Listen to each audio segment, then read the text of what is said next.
Hello, Chris Groff here from Kruger School of Applied Technologies in San Antonio, Texas. Today what we're going to be doing is learning about the dynamic paint feature in Blender 2.6. As you can see in this example, we have a plane, which is our canvas, and a UV sphere, which is our brush. And basically what I've done is animate the UV sphere and animate the color of it, and it has a nice little paintbrush effect that we're doing, and it's only 4 seconds long. Okay, so to get started, you're going to go to File, New,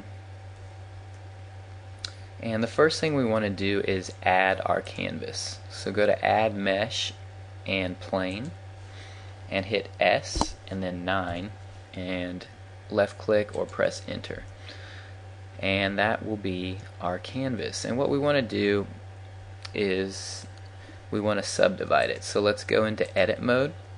You'll hit S, or I'm sorry, not S, press W to subdivide, and then select subdivide. And you want to do this 6 times. So W, select subdivide. That's 3, 4, 5, 6 times. Go ahead and go back to object mode. Right click on our cube and hit delete. We can get rid of that. Alright, so once we have our plane subdivided, you want to right click on it, make sure it's selected, and we're going to click on the physics button, and under enable physics 4 we're going to select dynamic paint. And like I said, this is going to be our canvas, so you want to select canvas, select add canvas.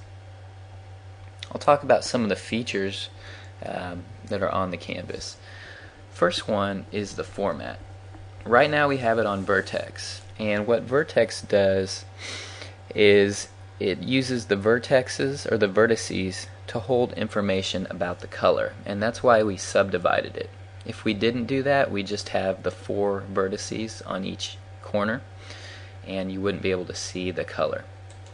You also have the option to do image sequence, and basically what that does is it uses pixels to hold the information about the color and the deformation of the plane. So for this tutorial, select vertex. We're going to check anti-aliasing. Basically that's used to smoothen the paint edges, so when the UV sphere moves, that'll give us a smooth edge. And we're going to go to substeps, and what substeps are basically extra frames between our frames, and I'm going to put it on 6. We can always come back and change these later. The higher the substeps, the better the quality, and also the longer it's going to take for us to render. For frames, since it's just going to be 4 seconds, we're going to end it at 120. And I want you guys to open up, let's see, dynamic paint effects. With the paint you can change it to make it spread, drip, or shrink. We'll talk more about that later, just wanted to make you aware of it.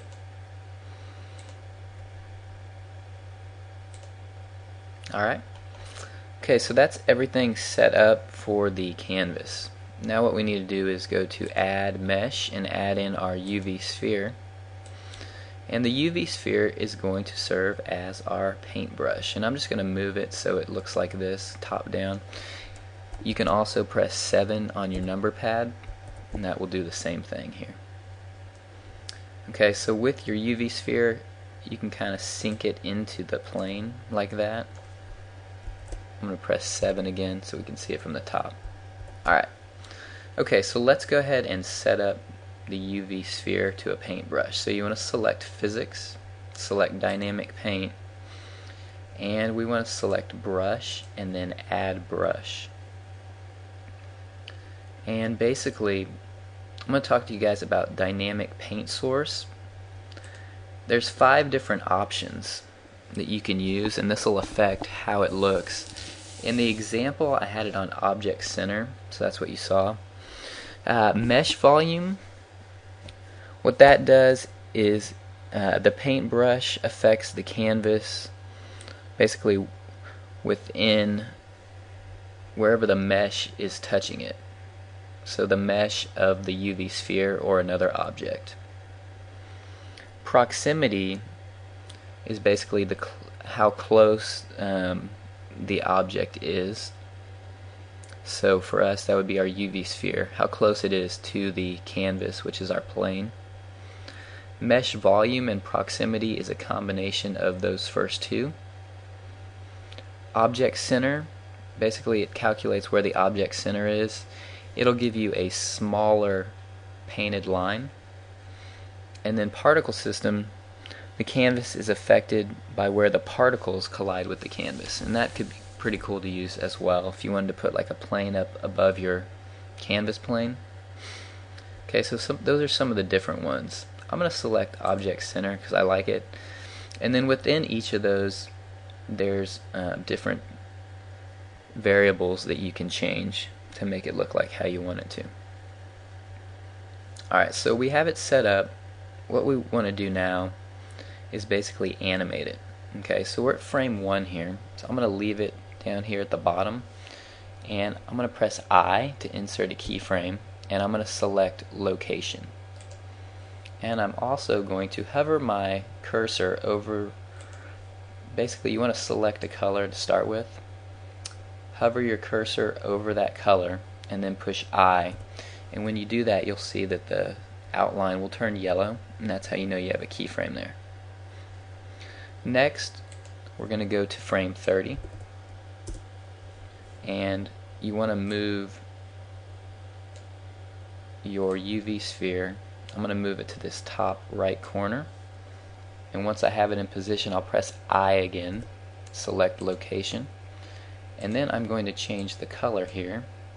So pick another color, hover your cursor over the color, and then push I, and you'll see it turn green. Okay, and let's go to frame 1 here and do Alt A, and you should see that we have our color changing from blue to green. Okay, so we're good. So we need to go to frame 60 now, and at frame 60 let's go ahead and move it to this top left corner. When you have it in position, press I and select location, and then pick a different color, hover your cursor over the color and press I again, and then we have 2 more frames to do, so let's go to 90, and we'll move our UV sphere to this bottom right corner and press I and location, and then we'll change the color again, hover your cursor over the color, press I, and the last one will be at 120. So I'll move it up here to the top center, press I and select location, change the color once again, hover your cursor over the color and then press I. And once you have that, let's go ahead and adjust the end frame to 120 here, and go to frame 1 and press Alt A, and you should be able to see your animation that you've just created.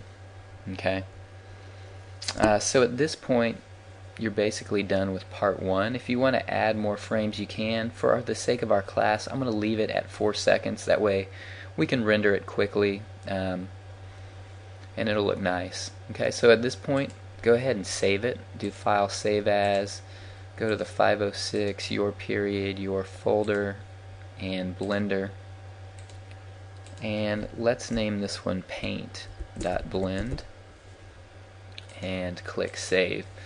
And then once you're done with this one, go on to part 2, and we're going to be changing some things on it, and we're also going to be rendering it out on part 2.